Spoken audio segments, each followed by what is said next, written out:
দ্রুততম সময়ে নিষ্পত্তি করে র্যাব সাধারণ জনমনে আস্থা অর্জন করতে সক্ষম হয়েছে।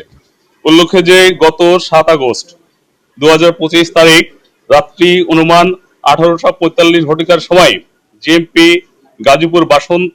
থানাধীন চন্দনা চৌরাস্তা এলাকার দৈনিক প্রতিদিনের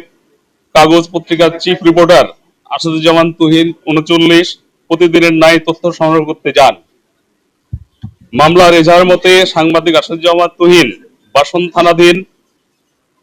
চন্দনা চৌরাস্তা এলাকায় তথ্য সংগ্রহকালে দেখতে পান যে জনক বাদশাহ 35 কে একজন মহিলা পরিকল্পিতভাবে বিরক্ত করতে থাকে। এক পর্যায়ে বাদশাহ বিরক্ত হয়ে উক্ত মহিলার প্রতি ক্ষিপ্ত হলে পূর্ব হতে উৎপেতে থাকা স্বাধীন সহ অজ্ঞাতনামা খুনিরা জনক বাদশাহকে এলোপাথাড়ি কুপাতে থাকে। উক্ত ঘটনার ভিডিও চিত্র সাংবাদিক আসাদুজ্জামান তুহিন মোবাইল ফোনে ধারণ করার সময় আসামি স্বাধীন 28 ও অপর অজ্ঞাতনামা আসামিরা একই তারিখ অনুমান 18:55 ঘটিকার সময় জিএমপি গাজীপুর বাসন থানাধীন চৌরাস্তায় শাকিনস্থ মসজিদ মার্কেটের উত্তর পাশে জনক রুহুল আমিন এর চায়ের দোকানের সামনে ভিকটিম সাংবাদিক আসাদুজ্জামান তুহিনকে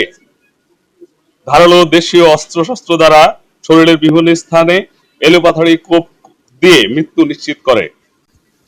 পরবর্তীতে এই হত্যাকাণ্ডের সাথে জড়িত আসামিদের গ্রেপ্তারের জন্য RAB 1 specialised company Porabari camp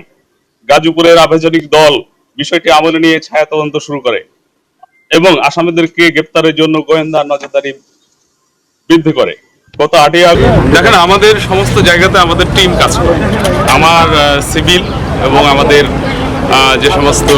প্রশাসনধারী টহল আছে তারা কাজ করে এবং আমরা দ্রুততার সাথে এই জিনিসগুলো টেস্ট করতে পারি এবং আমরা রেসপন্স টাইম আমাদের